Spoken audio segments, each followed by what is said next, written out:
fantasi Ah, dan imajinasi ketika yang mungkin sama relate dengan apa yang barusan Mas Riko katakan. Mungkin ada kejenuhan karena ini sudah lebih dari 15 tahun ya berumah tangga. Pasangan ini berusaha berimajinasi. Dia mengidolakan tokoh siapa, artis siapa. Si istri juga sama, diberi kebebasan. Itu menurut Mas Riko ya, pola seperti itu. Kenapa ya orang-orang di zaman modern itu kok enggak tambah benar, kok malah tambah rusak? karena Masalah gini, kejiwaan, tentunya nanti enggak ada landasan spiritualnya orang-orang seperti begitu. karena gini, kita dari kecil diajari untuk melawan emosi kita sendiri. Ketika kita nggak belajar menerima emosi kita sendiri, pikiran kita sendiri, kita akhirnya juga nggak bisa menerima orang lain. Nah, ketika kita nggak bisa menerima orang lain, akan ada konflik. Kemudian emosi kita tambah menumpuk, akhirnya kita kesel sama pasangan kita, kemudian itu numpuk, akhirnya seksnya menjadi membosankan. Otomatis kan nggak ada orang yang suka melakukan hubungan seksual dengan orang yang dia kesel kan. Nah, karena kesel akhirnya muncullah ide di pikiran, tak sambil bayangin inilah biar bisa naik. Yeah. Nah, itu. Oke. Ini ada tema ya tetap sama tadi tentang seks dan spiritual. Kita tahu beberapa di ajaran A atau B, tokoh-tokohnya itu kebanyakan punya istri lebih dari satu. Banyak lah. Kalau kita kaitkan ini, ya, masalah spiritual, ajaran religius dan sebagainya, ini kan tentunya untuk pemurnian jiwa, kembali kepada Tuhan nanti. Terus penjelasannya menurut Mas Riko gimana? Masalah seks dengan banyak istri yang poligami itu seperti agama A, B, C itu gimana penjelasannya? Oke, intinya adalah gini. Intinya adalah kebanyakan dari kita itu belum selesai dengan seksualitas kita sendiri. Tuh, itu yang mencontohkan itu figur-figur top, Mas. Bentar. Jadi apakah beliau itu belum selesai dengan masalah aku nggak bilang gitu. Aku bahas yang turunannya dulu. Jadi banyak. Belakang ini kan banyak tokoh spiritual yang kemudian ketemuan memperkosa, iya kan? Ketemuan mencabuli anak di bawahmu dan lain-lain. Itu kan berarti seksnya belum selesai kan? Karena ada dogma bahwa seks itu buruk. Tapi figur yang asli, yang ada di puncak, yang kemudian beliau menikah banyak, kan banyak kan figur kan? Nggak cuma agama A, tapi banyak lah B, C, D, E, F, G.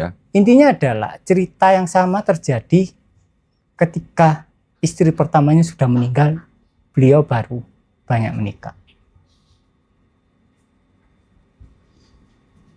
Pesannya berarti apa? Apa? Buat banyak generasi? Buat lebih banyak generasi penerus atau gimana? Intinya adalah cintanya sudah selesai di istri pertama. Sisanya adalah santunan.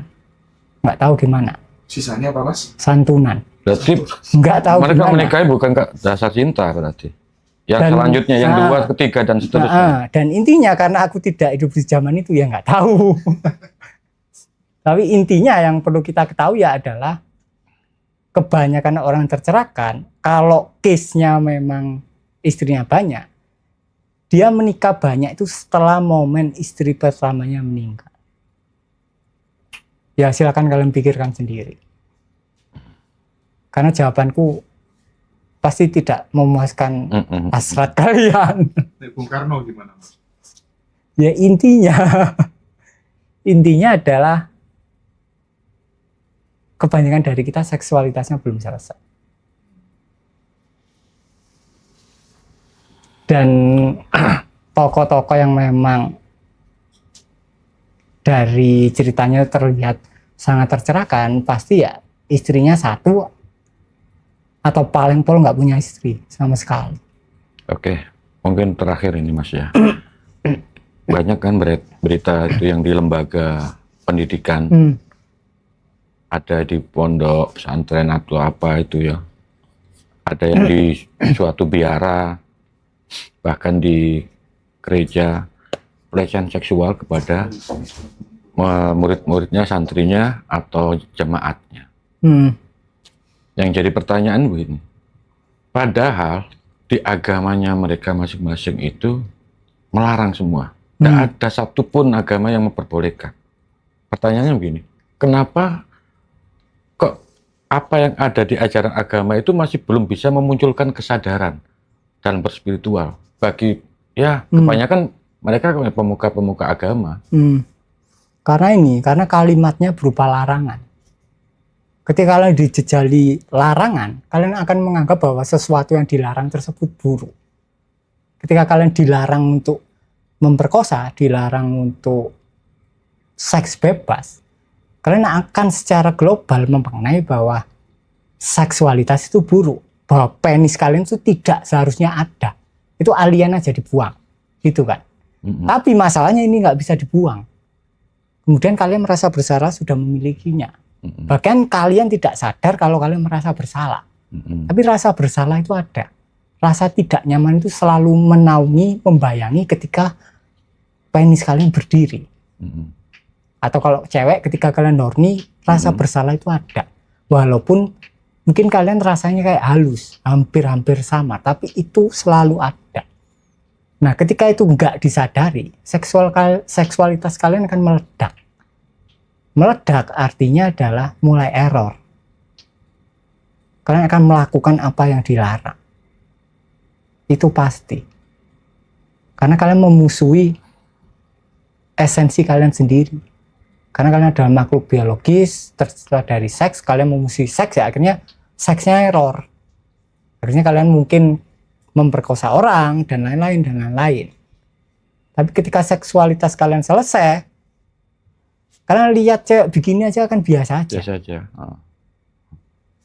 Lihatan bule-bule itu. Mereka lihat cewek begini biasa aja. Biasa.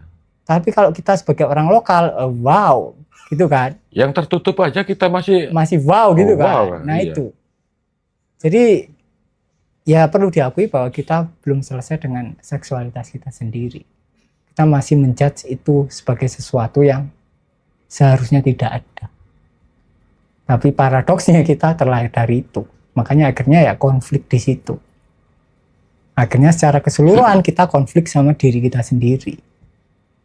Oke, terakhir Mas, saya ingat. Teman-teman nanti ya 3 pertanyaan dari teman-teman yang live TikTok, barangkali kita nyantai-nyantai gitu. Silakan. Ada salah satu di ajaran kuno Jawa, Mas Tantra Bhairawa ya. Salah satunya kan itu sebelum ada ritual melakukan seks. Ya. Nah, kalau dikaitkan dengan masalah spiritual kuno, apa tujuannya? Kenapa mereka itu mabuk dulu? Ya, sampai terus berhubungan badan dan sebagainya, makan sampai kenyang dan sebagainya, terus baru melakukan meditasi, ritual spiritual itu. Metode yang istilahnya kita cap mungkin ya untuk kita lihat di anggapan orang modern itu kan sangat-sangat sadis, ekstrim banget. Kalau menurut Mas Riko, kira-kira apa yang melatar belakangnya kok mengapa pakai 3 metode yang terkesan serem gitu? Gimana Mas? Oke. Jadi Tantra Bhairawa yang asli itu ritualnya nggak mabuk-mabukan. Karena aku pernah praktek. Jadi yang asli itu ya, jadi perlakukan ranjang itu sebagai altar suci. Kalian kasih lilin, kalian kasih pemujaan, kalian kasih sajen. Tujuannya bukan ngasih sajen. Tujuannya adalah kalian memaknai di otak kalian bahwa hubungan ini adalah hubungan yang sakral. Yang harus dilakukan dengan sikap yang sakral. Tapi biasanya kita melakukan dengan sikap yang sangat tidak sakral. Ya kan? Ngaceng, sek. Itu kan tidak sakral. Tapi di Bhairawa Tantra kita dituntut untuk diem terlebih dahulu. Sampai nafsunya turun, baru kalian boleh naik ke ranjang. Sama. Jadi ketika nunggu turun, kalian harus nunggu turun. Ketika kalian nunggu turun, kalian netral, baru naik ranjang. Sebelum itu nggak boleh. Esensinya di situ. Jelas awet nanti ya, durasinya panjang. Panjang, Iya, karena rileks. Jelas ini nanti panjang durasinya bagi orang. Teman-teman nanti yang mau memperdalam itu ada sekitar 60-an video di Bersejiwa yang bisa ditonton ya di Telegram ya. Nanti silakan kontak admin Ngaji Roso aja. Tapi menarik yang disampaikan Mas Riko tadi, kalau orang bule kan biasa ya lihat-lihat kayak gitu ya. Kalau orang lokal kan, wow, semongko gitu kan. Itu yang komen loh kayak gitu Pak Dodi. Gimana sih sampean ini? Oke, ini nih ilmu mahal ya buat teman-teman semuanya. Tapi gini Mas, aku pengen buka deh, kita santai-santai gitu sambil tanya-tanya jawab gitu teman-teman. Ada yang bertanya soal ini Mas, apa 3 jenis ejakulasi yang ada pada cewek gitu. Mas Riko kan pernah menjelaskan itu ya kalau nggak salah kan tentang apa? Klitoris, G-spot, sama satunya lagi cervix, iya nggak? Nah, ada yang minta jelasin itu. Oke. Tapi masih rame soal semongko ini, Mas. Biarin dulu. Jadi ini, jadi di Indonesia kan termasuk tabu kan, wanita mengenali organnya sendiri kan. Jadi bagi kalian para wanita ya kalian wajib mengenali organ kalian sendiri. Yang mana klitoris, yang mana G-spotnya, mana E-spotnya atau cervixnya. Jadi ada 3 orgasme. 2 orgasme itu oke lah. Kalian boleh ngalamin. Orgasme yang lain, yaitu orgasme cervix, itu akan membuat hujan hormon. Lakukan setidaknya selama hujan hormon 3 bulanannya. Setelah itu jangan sering-sering. Karena efeknya sama dengan ejakulasi pria, pada pria memicu turunnya iya. dopamin dan tingginya prolaktin. Kalian akhirnya mut-mutan, kalian bosan sama pasangan. Bisa lebih spesifikan nggak Mas? Yang cervix itu cirinya gimana gitu? Intinya gini, yang klitoris kalian bisa dapat dengan tangan kalian sendiri. Karena di luar ya kan, cek gitu kan. Bisa dapat juga dengan tangan pasangannya. Ya di luar. Klitoris ya di luar. Untuk itu. Atau kalau melalui hubungan seksual kalian bisa posisi misionaris tapi agak condong ke atas. Jadi batang penisnya kena stimulus gesekan dengan klitorisnya, itu bisa orgasme. Itu orgasme klitoris. Kalau orgasme G-spot bisa pakai jari ceweknya sendiri atau jari pasangannya, atau yang kedua lewat posisi ceweknya di atas. Itu murni harus ceweknya di atas. Karena kalau kalian posisinya misionaris nggak kena. Karena lubangnya gini, penis kalian gini, G-spotnya di atas ya nggak kena. Nah kalau posisinya di atas ya kena.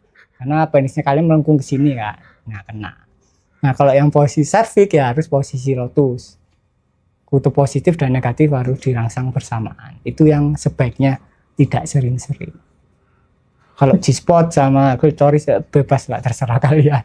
Iya, ini baru bener-bener ngaji Roso tuh kayak gini ya.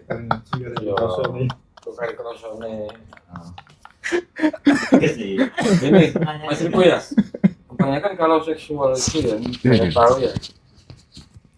Ini kan masalah pikiran mana.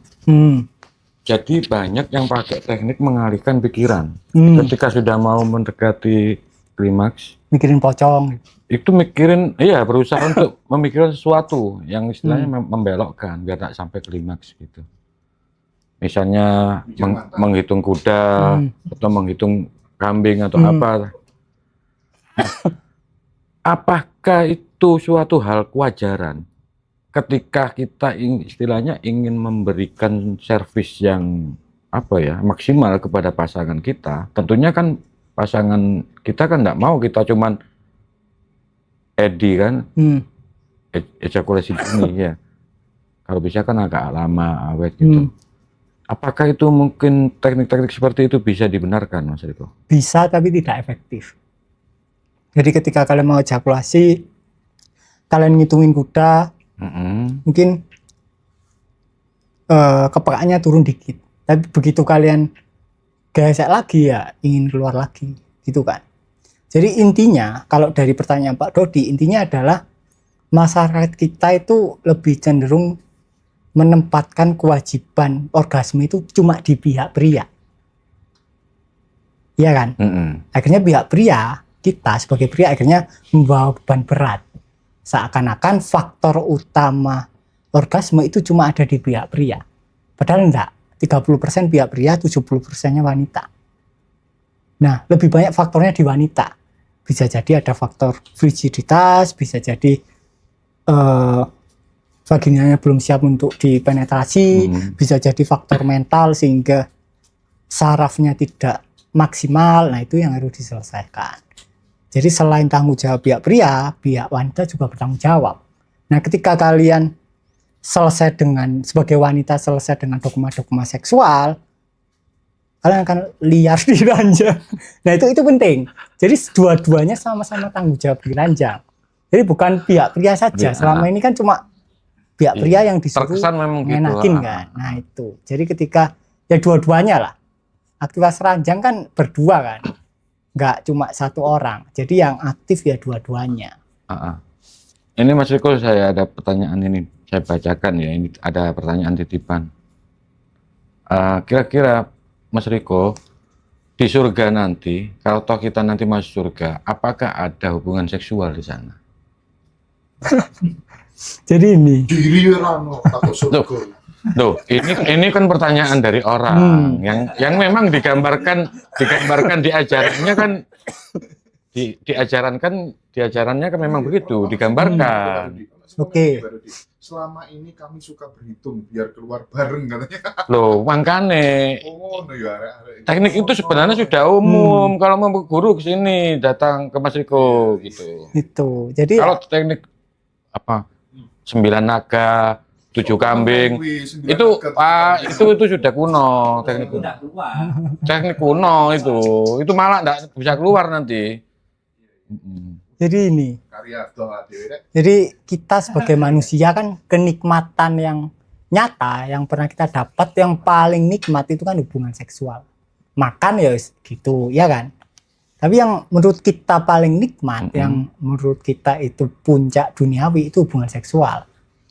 Sehingga beberapa ajaran itu mensimbolkan surga di posisi yang nanti dikasih hubungan seksual. Itu cuma simbolisme aja. Tapi ya akhirnya karena esensinya tidak ikut diturunkan, akhirnya ya begitulah. Akhirnya jadi dogma, jadi konflik, persaingan surga dan lain-lain. Itu. Jadi esensinya harus terus diturunkan.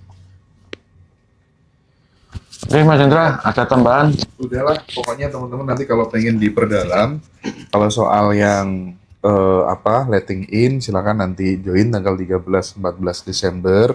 Kelasnya 2 hari, Zoom ya teman-teman ya. Biasanya start jam 7 malam sampai sekitar jam 10-an begitu. Terus nanti yang pengen memperdalam tentang materi terakhir ini tentang fale orgasme dan lain-lain, ada di kelas bersedia, teman-teman bisa kontak admin Haji Roso nanti ya. Oke, thank you, terima kasih banyak pada Mas Riko sudah senantiasa meluangkan waktu untuk Haji Roso, untuk Bro siapa tuh namanya tadi yang di Jogja, Mas Prabu ya, sehat terus ya, sehat terus, bahagia terus ya. Thank you, terima kasih banyak ya teman-teman semuanya yang sudah join